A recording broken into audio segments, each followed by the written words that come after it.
que estava ruim ficou ainda pior.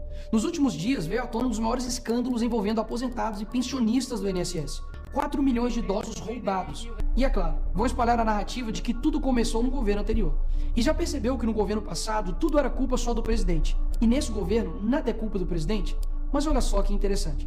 As investigações mostraram que os descontos irregulares já vinham sendo praticados há anos. O que levou o governo Bolsonaro, em 2019, a apresentar a medida provisória 871, justamente para combater esse tipo de fraude em descontos. Ele obrigava os sindicatos e associações a comprovarem a cada 2 anos que o aposentado realmente estava autorizando aquele desconto. Adivinha quem ficou contra? Acertou, a esquerda. Como não bastasse, em 2022, com votos da esquerda, eles derrubaram essa lei. E o que será que aconteceu nos próximos anos? Bingo.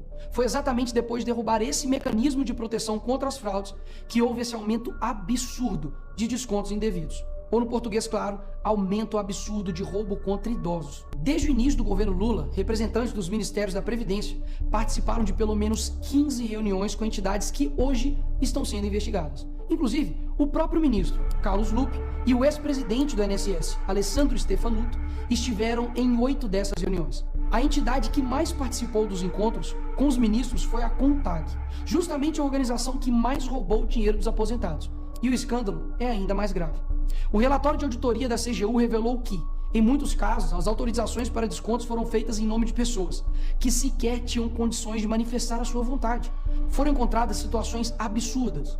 Pessoas com deficiência grave, impossibilitadas de assinar qualquer documento, indígenas que vivem em aldeias remotas e não sabem ler ou escrever, e até aposentados que nem moram no Brasil. Não é à toa que o relatório do próprio INSS mostra que o governo tinha ciência e sabia como barrar os descontos desde 2023. O Tribunal de Contas da União também sabia da denúncia desde 2023. Desde essa época, poderia ter ajudado as pessoas que foram vítimas, mas o julgamento ficou parado por mais de 1 ano, por um ministro do TCU indicado por Lula.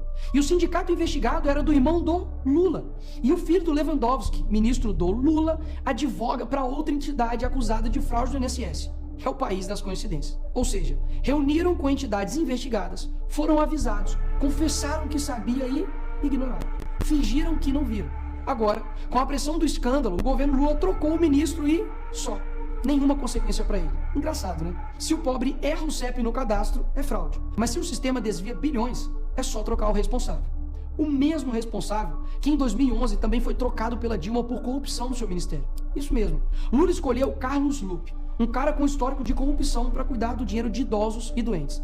E depois de 14 anos ele volta e cai de novo da mesma forma. Tudo isso está acontecendo e sabe qual é a solução do governo? O INSS usará o dinheiro do povo e devolverá o dinheiro aos aposentados e pensionistas. Traduzindo, as vítimas vão ressarcir o prejuízo das vítimas. E os criminosos, Nicolas, seguirão livres, sem punições. Que bela democracia!